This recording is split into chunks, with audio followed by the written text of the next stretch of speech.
the angle between vector A and A minus B is. So ఇక్కడ ఏమి ఇచ్చాడు, vector A B మధ్య angle 120 degrees ఇచ్చాడు. So దీని నుంచి ఇచ్చాడు నెగిటివ్ వెక్టర్ బి యొక్క నెగిటివ్ వెక్టర్ ఇచ్చాడు. సో ఇక్కడ ఏమవుతుంది, ఇప్పుడు ఏ వెక్టర్ బి వెక్టర్ ఈ రిజల్టెంట్ వెక్టర్ ఏమవుతుంది, ఇది అవుతుంది. So R equals to A plus B. ఇక్కడ బి వెక్టర్ యొక్క నెగిటివ్ వెక్టర్ ఇటు సైడ్ ఇచ్చాడు. సో ఏ వెక్టర్ ఇది నెగిటివ్ బి వెక్టర్. సో ఈ రెండింటి యొక్క రిజల్టెంట్ వెక్టర్ ఏమవుతుంది, ఇది అవుతుంది ఏ మైనస్ బి. సో ఇప్పుడు అడుగుతున్నది ఏంటిది, ఈ ఏ వెక్టార్కి అండ్ ఏ మైనస్ బి వెక్టార్కి మధ్యలో యాంగిల్ అడుగుతున్నాడు, అంటే బీటా వాల్యూ అడుగుతున్నాడు.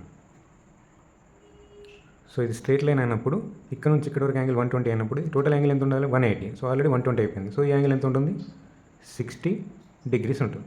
సో ఇప్పుడు ఈ బి వెక్టార్ని రెండు కాంపోనెంట్స్గా తీసుకుంటే this side it becomes B sine theta and angle ఇక్కడ మేక్ చేస్తుంది కాబట్టి ఇటు సైడ్ ఏముండాలి, B cos theta.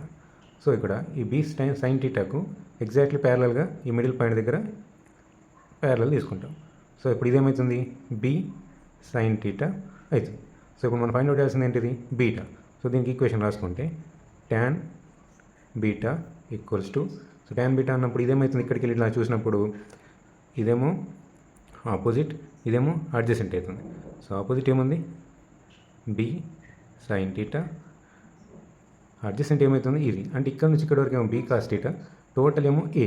So only ఈ పార్ట్ తీసుకుంటే అది ఏమవుతుంది, ఏ ఇది మైనస్ చేయాలి, మైనస్ బి కాస్ థీటా.